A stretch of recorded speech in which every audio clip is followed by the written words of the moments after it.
As a father of two, I know very well that one of the most difficult things for my little ones is waiting.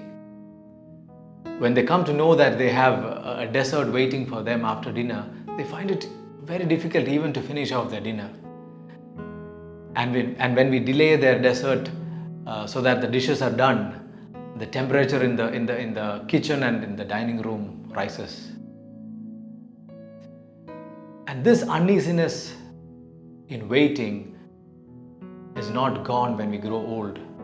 Maybe the outward expression of it becomes more polished, but we still carry the uneasiness with us.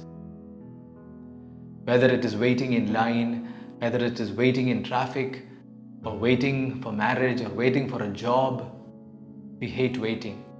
And we all say the worst part was the waiting.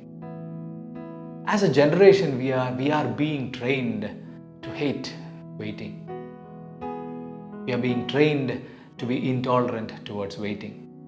It began with instant coffee and instant noodles, but now it's a reality for every aspect of our life.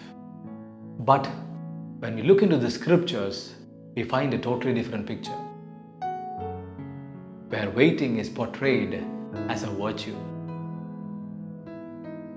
Psalm 40 verse 1 says, I waited patiently for the Lord.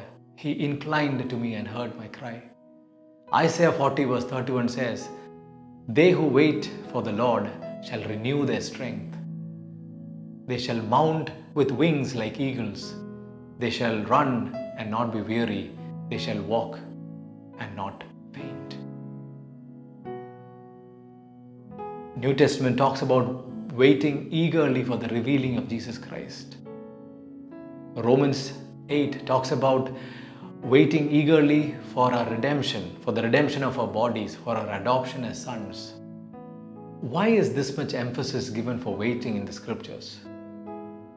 When we wait, it might seem that God is not at all working in the situations of our life.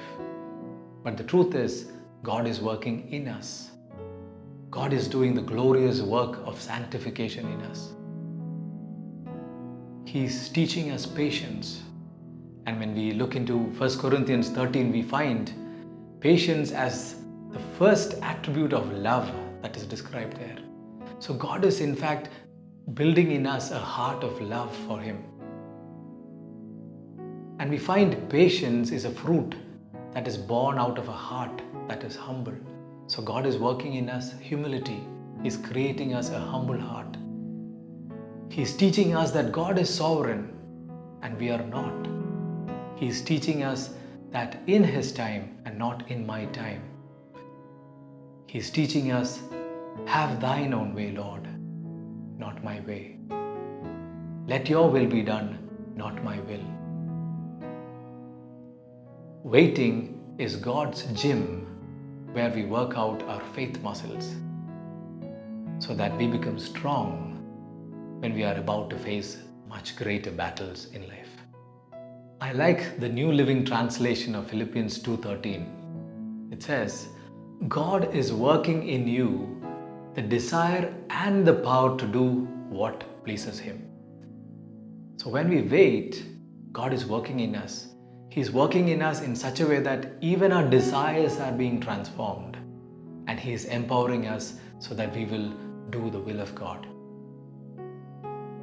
So dear friends, brothers and sisters, let us learn to wait. Let us train ourselves to wait upon the Lord. Not to be grumbling, not to be restless, but to wait in faith as God works out His glorious plans and purposes in and through our lives.